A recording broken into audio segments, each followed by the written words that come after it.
صدف F S C کی طالبہ تھی اور صدف کا باپ اسی کالج کی کنٹین پر نوکر تھا۔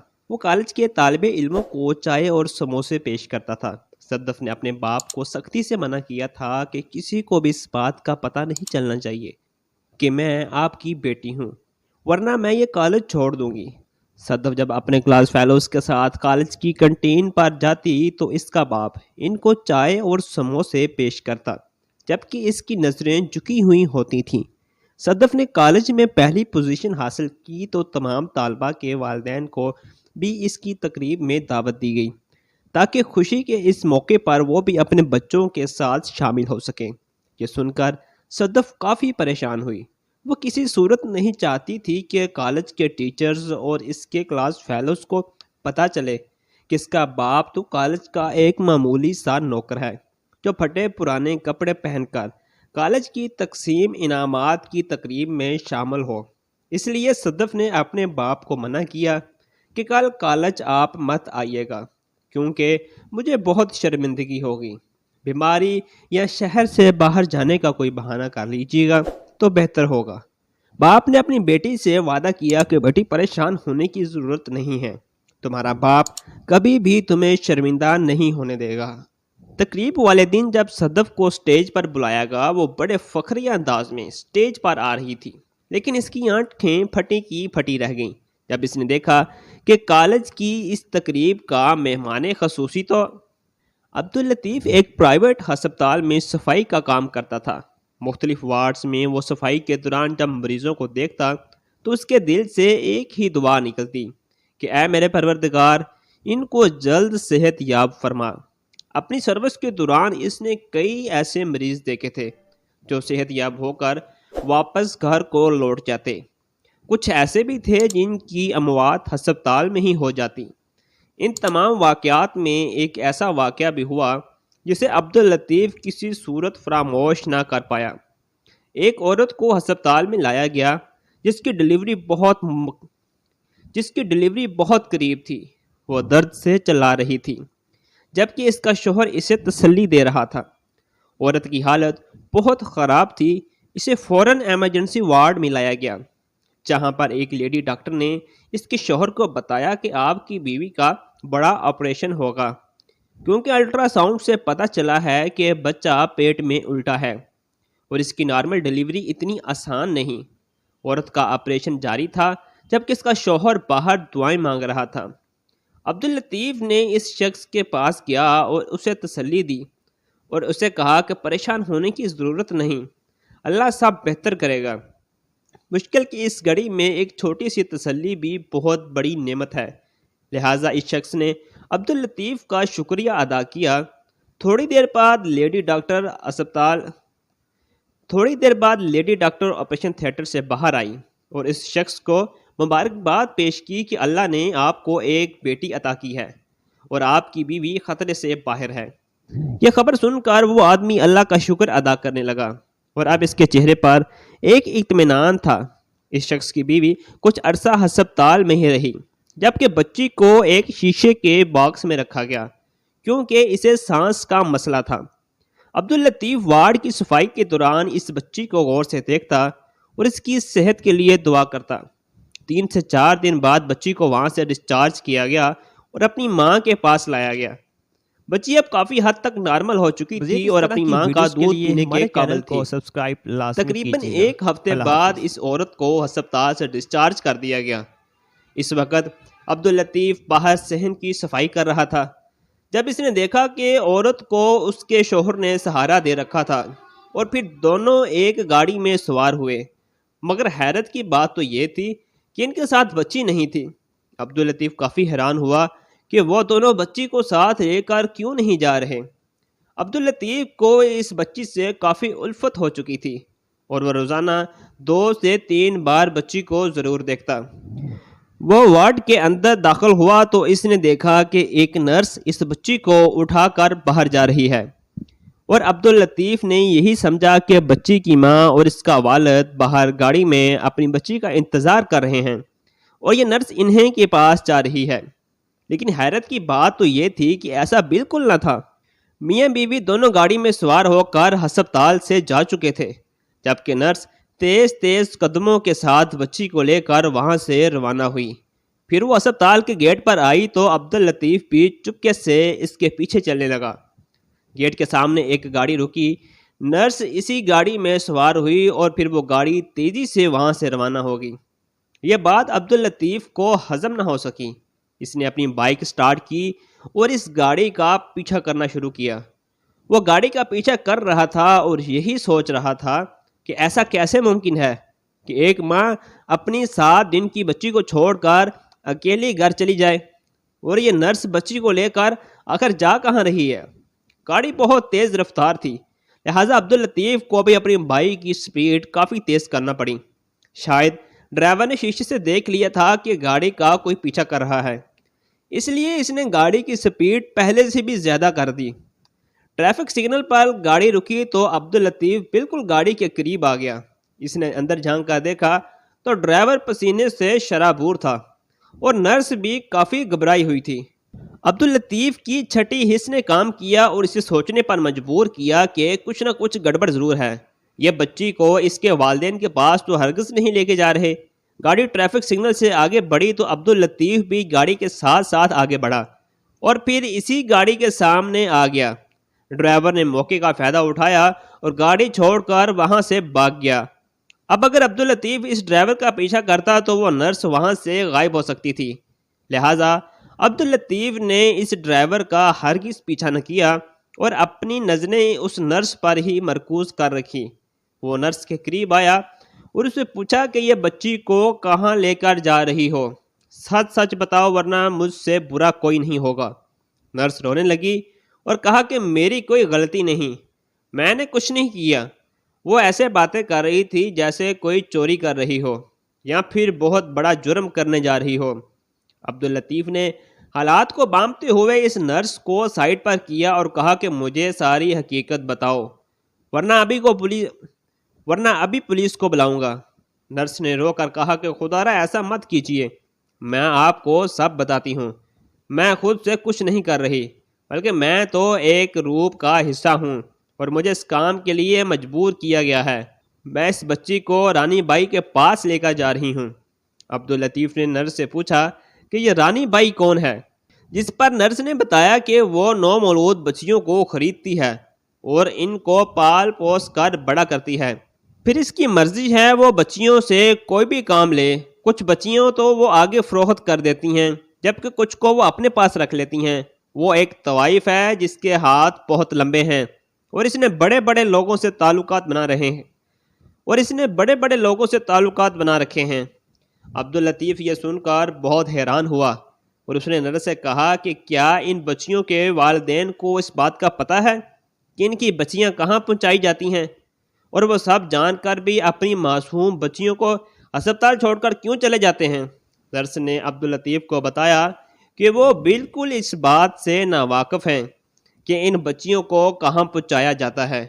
دراصل کچھ غریب والدین جن کے پہلے بھی کافی بچے ہوتے ہیں اور مہنگائی کے اس دور میں ان کے لیے زیادہ بچے پالنا آسان نہیں، وہ اپنی مرضی سے ہی اپنی بچیوں کو ہسپتال میں چھوڑ کر چلے جاتے ہیں، کیونکہ ڈاکٹر صاحب نے باقاعدہ ان کو یہ بتایا ہوا ہوتا ہے کہ اگر وہ اپنی مرضی سے کوئی بچی یہاں چھوڑ کر جائیں گے تو اس بچی کو یتیم خانے میں منتقل کیا جائے گا جہاں اس کی بہترین پرورش کی جائے گی۔ دراصل والدین کو سبز باغ دکھائے جاتے ہیں اور بچی کو ہسپتال میں چھوڑنے کے ان کو کچھ پیسے بھی دیے جاتے ہیں۔ ان کو بتایا جاتا ہے کہ ان بچیوں کو یتیم خانے میں بہترین پرورش کی جائے گی جہاں ان کی تعلیم صحت کا خیال رکھا جائے گا۔ جوان ہونے پر یتیم خانے کی انتظامیہ ان بچیوں کو عزت کے ساتھ رخصت بھی کرتی ہیں، مگر یہ سب جھوٹی باتیں ہیں۔ ڈاکٹر صاحب اپنے مختلف ذریعوں کے ذریعے ان بچیوں کو رانی بائی کے پاس پہنچاتا ہے اور اس کام کے لیے مختلف نرسوں کی مدد بھی لی جاتی ہے۔ نرسیں بیچاری مجبور بھی ہیں کیونکہ ڈاکٹر صاحب کے پاس ان کی ویڈیوز موجود ہیں۔ وہ پہلے ان کو اپنے جال میں پھنساتا ہے، پھر ان سے اس طرح کا کام لیتا ہے۔ جیسے جیسے عبداللطیف یہ باتیں سنتا جا رہا تھا اس کو ایسا محسوس ہو رہا تھا جیسے وہ بے ہوش ہو جائے گا۔ وہ اپنے آپ کو ملامت کر رہا تھا کہ میرے ہوتے ہوئے یہ کام ہو رہا ہے اور مجھے اس کی بنک تک نہ لگی۔ پچھلے 10 سال سے وہ اسی ہسپتال میں تھا، لیکن یہ کام اتنی چالاکی اور خاموشی سے ہو رہا کہ کسی کو کانوں کان خبر بھی نہیں ہوتی تھی۔ حتیٰ کہ ایسے شخص کو بھی پتہ نہ چل سکا جو روزانہ وارڈز اور کمروں کی صفائی کرتا تھا اور اسی ہسپتال کا حصہ تھا، مگر اب اس نے ٹھان لیا تھا کہ وہ مکروہ دندہ بند کروائے گا اور مجرموں کو ضرور سزا ملے گی۔ حیوان معصوم بچیوں کو پیدا کرنے کے کچھ دن بعد ہی ایسے ماحول میں پہنچا دیتے ہیں جو ایک جہنم سے بھی کم نہیں۔ عبداللطیف نے تمام مجرموں کو کیفے کردار تک پہنچانے کی ٹھان لی۔ اس نے نرس سے کہا کہ اب کیا تم اپنے کیے پر پچھتا رہی ہو؟ کیا تم میری مدد کرو گی تاکہ میں ان کو پکڑ سکوں؟ نرس نے کہا، ہاں بالکل، ضرور آپ کی مدد کروں گی، مگر میری جان کو خطرہ ہوگا کیونکہ یہ لوگ کافی خطرناک ہیں۔ ان کا نیٹ ورک کافی وسیع ہے، اور جب انہیں پتہ چلے گا کہ میں آپ کے گینگ کا حصہ نہیں ہوں تو یہ مجھے مارنے کی پوری کوشش کریں گے۔ عبداللطیف بچی کو اپنے گھر لایا اور اپنی بیوی کی گود میں ڈال دیا، جبکہ نرس کو بھی بحفاظت اپنے گھر پہنچایا، مگر وہ ابھی آرام سے نہیں بیٹھ سکتا تھا۔ اس نے بہت سے لوگوں کو بے نقاب کرنا تھا۔ اگلے دن وہ نرس کو اپنے ساتھ لیے پولیس اسٹیشن لے گیا اور اس کے بیانات ریکارڈ کروائے۔ انسپکٹر صاحب نے نرس کو اس بات کا یقین دلایا کہ آپ کے ساتھ کافی رعایت کی جائے گی، لیکن شرط یہ ہے کہ تمہیں ہماری مدد کرنا پڑے گی، اور جو لوگ اس مکروہ دندے میں ملوث ہیں ان سب کو پکڑوانا پڑے گا۔ سب سے پہلے پولیس نے اپنے سپاہیوں کی مدد سے ان ہسپتال پر چھاپا مارا اور ڈاکٹر سمیت کافی لوگوں کو گرفتار کیا۔ ڈاکٹر صاحب کی اپنی 2 بیٹیاں اور ایک بیٹا تھا۔ جب اس کی بیوی کو پتہ چلا کہ اس کا شوہر تو ایک درندہ تھا تو اس نے اپنے شوہر سے خلا لے لی۔ یہ منظر بڑا عجیب تھا جب اس کی بیوی پولیس اسٹیشن آئی تھی اور اپنے شوہر کے منہ پر تھوک کر چلی گئی، اپنی نفرت کا اظہار کیا اور کہا کہ مجھے ساری زندگی اس بات کا افسوس رہے گا کہ میں نے تم جیسے شخص سے محبت کی اور پھر شادی کی۔ اب رانی کو پکڑنے کی باری تھی۔ جب اس کے گھر پر چھاپا مارا گیا تو پتہ چلا کہ وہ شہر چھوڑ کر چلی گئی ہے اور تمام بچیوں کو بھی ساتھ لے گئی ہے جو کسی نہ کسی طریقے سے اس تک پہنچائی گئی تھی۔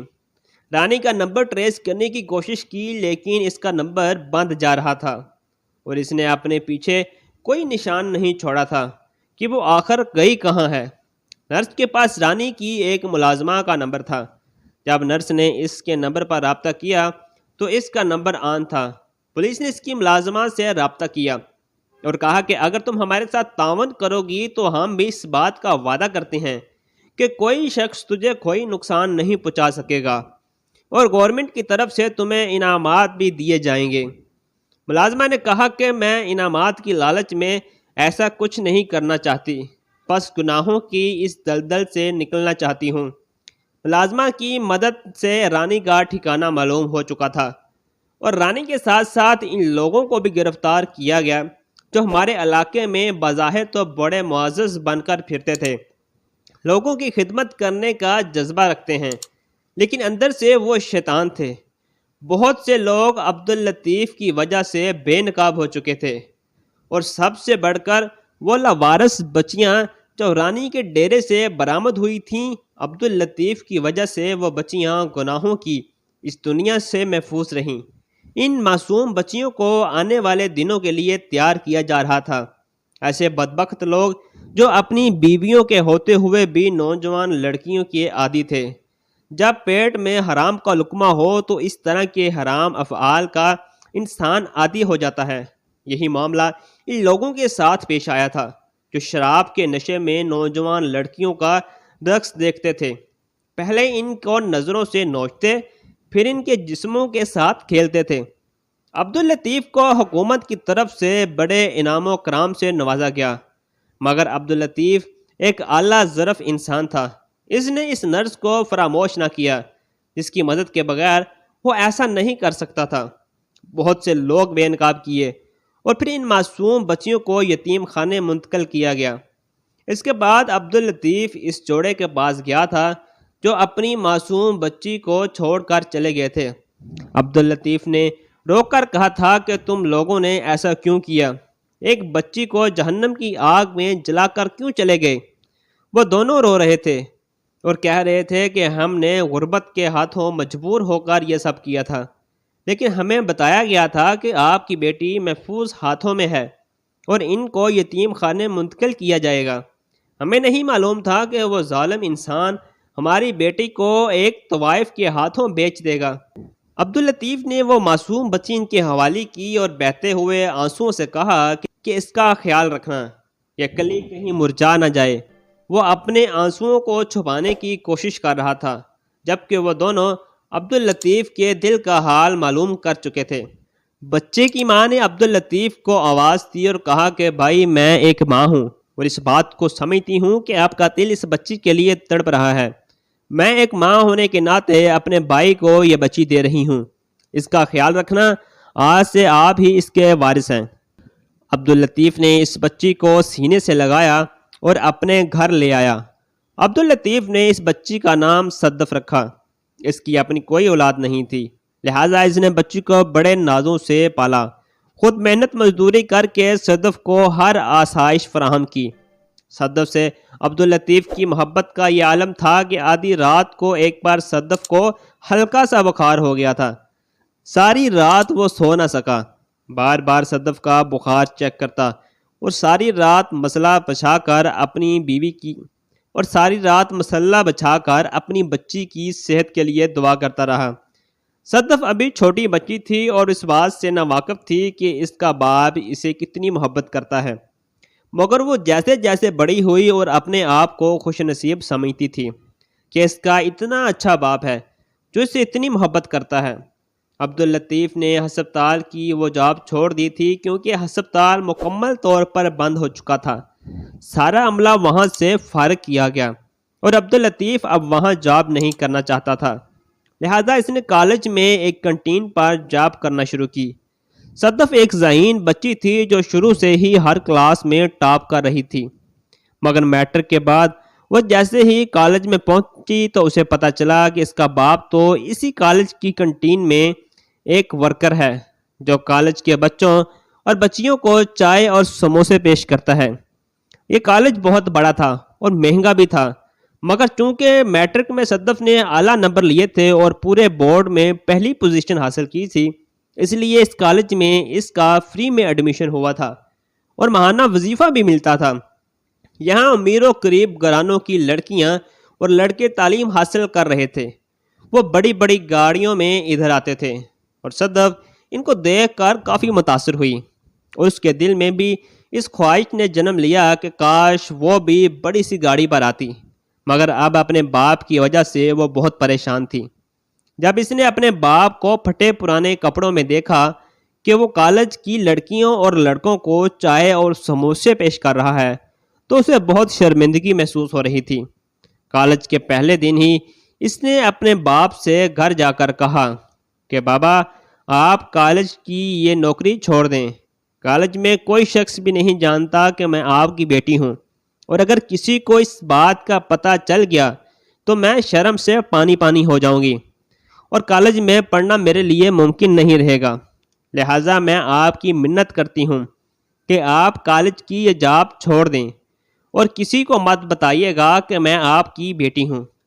عبداللطیف نے صدف سے کہا کہ بیٹی، یہاں کنٹین میں ملازمت کرنا میری مجبوری ہے، میں کوشش کرتا ہوں کہ کہیں اور نوکری کا بندوبست ہو جائے، لیکن اس وقت تک میں یہ نوکری ملازمت نہیں چھوڑ سکتا۔ اور ہاں، تمہیں پریشان ہونے کی ضرورت نہیں، میں تم سے وعدہ کرتا ہوں کہ کسی کو اس بات کا پتہ نہیں چلے گا کہ صدف کا والد کالج کی کنٹین میں ملازم ہے۔ وہ اپنے دوستوں کے ساتھ کنٹین جاتی تھی اور اس کا والد سر جھکا کر اس کو چائے اور سموسے پیش کرتا تھا اور جلدی جلدی واپس چلا جاتا۔ اس کا بہت دل کرتا تھا کہ وہ اپنی بیٹی کو دیکھے، مگر وہ اس خوف سے اپنی بیٹی کی طرف دیکھتا بھی نہیں تھا کہ کہیں صدف ناراض ہی نہ ہو جائے۔ وہ کسی صورت اپنی بیٹی کی ناراضگی برداشت نہیں کر سکتا تھا۔ ایک دفعہ اس کی بیوی نے عبداللطیف سے کہا کہ آج صدف جب کالج سے واپس آئے گی تو میں اس سے بات ضرور کروں گی اور اسے بتاؤں گی کہ آج وہ جس مقام پر ہے وہ صرف اور صرف آپ کی وجہ سے ہی ہے۔ میں نے کبھی سوچا بھی نہیں تھا کہ وہ ایسا کرے گی۔ عبداللطیف ہاتھ جوڑ کر اپنی بیوی سے یہی کہتا تھا کہ خدارا ایسا مت کرنا، اور خبردار اگر تو نے صدف کو کچھ بتانے کی کوشش کی تو وہ جس طرح ہر کلاس میں اعلیٰ نمبر لیتی ہے اسی طرح مجھے امید ہے کہ وہ اس کالج میں بھی ٹاپ کرے گی۔ ڈاکٹر بننا اس کا سپنا ہے اور انشاءاللہ اس کا یہ سپنا ضرور پورا ہوگا۔ عبداللطیف کو اپنی بیٹی کے لیے دعائیں رنگ لے آئیں اور اس نے کلاس میں ٹاپ کیا۔ نہ صرف کلاس میں ٹاپ کیا بلکہ پورے بورڈ میں دوبارہ پہلی پوزیشن حاصل کی۔ جگہ جگہ سڑکوں پر صدف کے پوسٹر لگے ہوئے تھے۔ پاس ہونے والے طالب علموں کے لیے کالج میں ایک تقریب کا انعقاد کیا گیا اور تمام طالب علموں کے والدین کو بھی اس تقریب میں شرکت کی دعوت دی گئی، مگر اس موقع پر بھی صدف نے اپنے باپ سے کہا کہ بابا بہتر یہی ہے کہ آپ کچھ دنوں کے لیے اس شہر سے باہر چلے جائیں۔ عبداللطیف نے بیٹی کے سر پر ہاتھ رکھا اور کہا بیٹی فکر کرنے کی کوئی بات نہیں، میری وجہ سے تم کبھی بھی شرمندہ نہیں ہوگی، یہ باپ تمہارا سر کبھی جھکنے نہیں دے گا۔ تقریب کے دن صدف کو سٹیج پر بلایا گیا۔ پرنسپل کے ساتھ شہر کی اعلیٰ شخصیات بیٹھی تھیں، مگر پرنسپل صاحب کی ساتھ والی کرسی پر جب صدف کی نظریں پڑیں تو اس کی آنکھیں باہر آ گئیں جب اس نے دیکھا کہ پرنسپل صاحب کے ساتھ اس کا باپ بیٹھا ہے، وہ بھی مہمان خصوصی کی حیثیت سے۔ صدف کو اپنی آنکھوں پر یقین نہیں آ رہا تھا۔ تعارف کے دوران پرنسپل صاحب نے کہا کہ ہمارے درمیان ایک ایسا عظیم شخص موجود ہے جس نے آج سے 20 سال پہلے ایک بچی کو گود لیا تھا، ایک ایسی بچی جس کی وجہ سے اس نے تقریباً 7 بچیوں کی زندگی بچائی تھی، اور وہ بچیاں آج اس تقریب میں شامل ہیں۔ یہ وہ شخص ہے جس نے اپنی جان پر کھیل کر ان بچیوں کو عزت والی زندگی دی۔ اور پھر پرنسپل صاحب نے تعارف میں ہی عبداللطیف کا وہ سارا واقعہ بیان کیا جو ہسپتال میں پیش آیا تھا۔ وہ لڑکیاں اب جوان ہو چکی تھیں، ایک ایک کر کے عبداللطیف کے سامنے جھک رہی تھیں اور عبداللطیف ان کے سر کا بوسہ لے رہا تھا، جبکہ شہر کے معزز لوگ عبداللطیف کے سامنے سلوٹ کر رہے تھے اور خود پر پرنسپل صاحب بھی ان کے سامنے جھک کر سلام کر رہا تھا۔ صدف بہت رو رہی تھی۔ سب یہی سمجھ رہے تھے کہ یہ خوشی کے آنسو ہیں، لیکن صدف اس بات پر رو رہی تھی کہ اس کا باپ تو بہت بڑا عظیم انسان تھا، مگر اس نے اپنے باپ کو پہچاننے کی کبھی کوشش ہی نہ کی، ہمیشہ اس کے میلے کپڑے ہی دیکھے اور اس کو اسی حیثیت سے نفرت کرتی رہی۔ صدف نے انعامات وصول کیا، لیکن اس کے دل پر بڑا بوجھ تھا، وہ بہت بڑا بوجھ، تو وہ کھل کر رونا چاہتی تھی، لیکن وہ جگہ موزوں نہیں تھی۔ وہ اپنے باپ سے پہلے گھر پہنچ چکی تھی اور وہ بے چینی سے باپ کا انتظار کر رہی تھی۔